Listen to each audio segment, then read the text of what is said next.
Soul का purpose है भगवान लाइक क्वालिटीज़ इम्बाइब करना।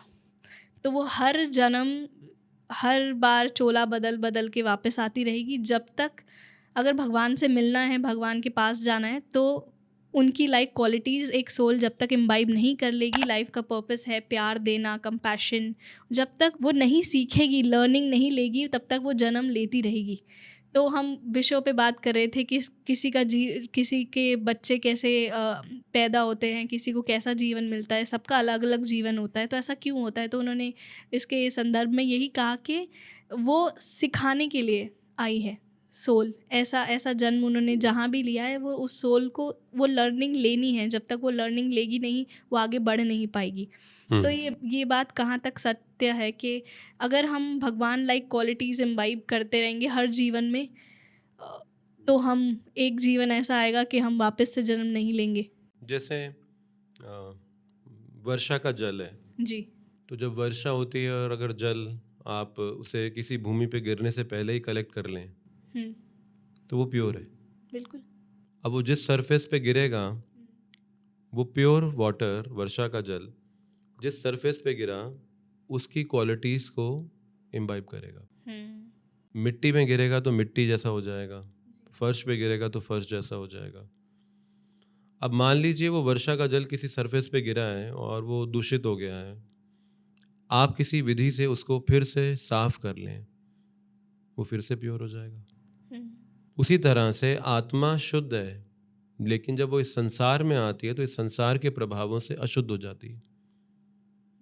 अब अगर एक विधि का पालन करके उसको पुनः शुद्ध किया जाए तो उसे कहते हैं बिकमिंग गॉडली। उन्हें गॉडली क्वालिटीज कहा। तो by nature soul is godly, by nature, जो उसकी ओरिजिनल पोजीशन है। लेकिन वो कंटैमिनेटेड स्टेज में इविल या फिर बुराइयों के साथ घिर जाती है। लेकिन अगर उसे किसी विधि के पालन के अनुसार फिर से शुद्ध अवस्था में लाया जा सके तो फिर से वो गॉडली हो जाएगी। और वो विधि का पालन क्या है? तो वो विधि अध्यात्म है जी।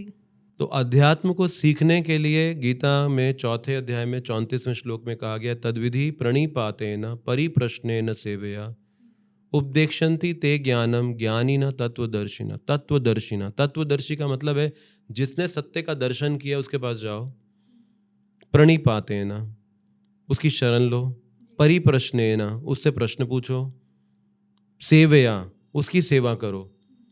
और इस तरह से उपदेक्षन्ति ते ज्ञानम, वो आपको ज्ञान देंगे और इस तरह से आप साक्षात्कार कर पाओगे। तो ये आध्यात्मिक विधि मन घड़त नहीं हो सकती कि मुझे ये अच्छा लग रहा है तो मैं ऐसे करूँगा, मुझे ये अच्छा लग रहा है तो मैं ऐसे करूँगा जी। यानी कि शास्त्र विधि, ये शास्त्र विधि होनी चाहिए, ये रिकमेंडेड स्क्रिप्चर्स में होना चाहिए प्रोसेस। और उस विधि का पालन करके वो सोल जो अशुद्ध अवस्था में इस संसार में, वो शुद्धि की ओर जाती है। इसीलिए जब आप एक प्रामाणिक आध्यात्मिक विधि का पालन करते हैं तो उसका टेस्ट क्या है कि वो प्रामाणिक है या आपके ऊपर काम कर रही है? आपकी इच्छाओं का परिवर्तन। तो ये ट्रांसफॉर्मेशन कहलाता है, आपकी इच्छाओं का परिवर्तन। तो जिसे हम चेंज ऑफ हार्ट कहते हैं, हृदय का परिवर्तन कहते हैं। जैसे रत्नाकर डाकू नारद जी से मिले जी। नारद जी ने उनकी हालत को देखते हुए कहा, जिस तरह से वो पाप में लगे थे, लोगों को मारते थे, लूटते थे, कष्ट देते थे। तो नारद जी ने कहा, आपको डर नहीं लगता अपने कर्मों से? आपको ये सब भोगना पड़ेगा, जैसी करनी वैसी भरनी। जो आप कर रहे हो वो भविष्य में आगे आ जाएगा आपके पास जी। तो क्या आपको इससे डर नहीं लगता? तो उसने बोला, मैं अपने लिए नहीं करता, मैं अपनी फैमिली के लिए करता हूँ। तो नारद जी ने कहा, ठीक है, परिवार के लिए करते हो तो कल को कर्म का भागीदार आपका परिवार बनेगा क्या? तो बोला, हाँ, जब वो फायदे ले रहे हैं तो जो मुझे परिणाम मिलेगा उसको भी तो शेयर करना पड़ेगा उन्हें। तो बोला, जाके पूछो तो सही एक बार उनसे, आप उनसे पूछे बगैर ये कह रहे हो।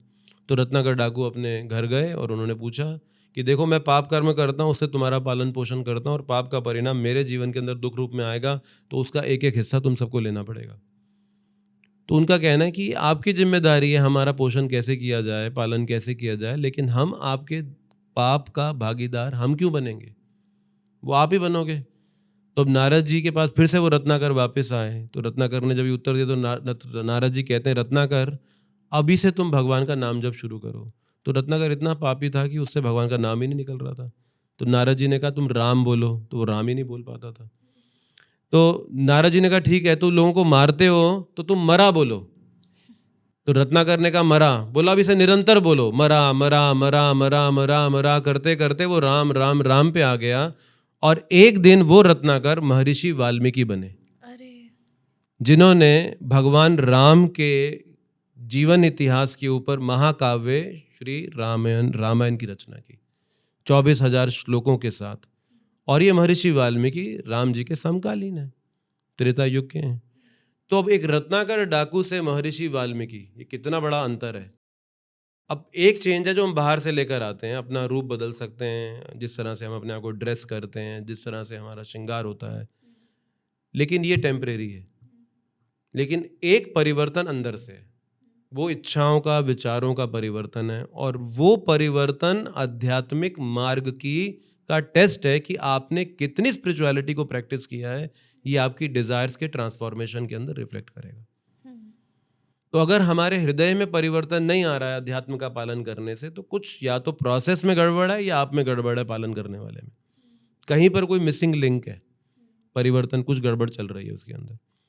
तो इस तरह से एक आध्यात्मिक मार्ग का पालन करने से, जो कि प्रमाणिक होना चाहिए, शास्त्र विधि में होना चाहिए और पूर्ववर्ती आचार्यों के द्वारा रेकमेंडेड होना चाहिए, अगर आप उसका पालन करते हैं तो ये उस सोल को जो कंटैमिनेटेड हो चुकी है उसे फिर से उससे गॉडली स्टेज में वापस ला सकता है।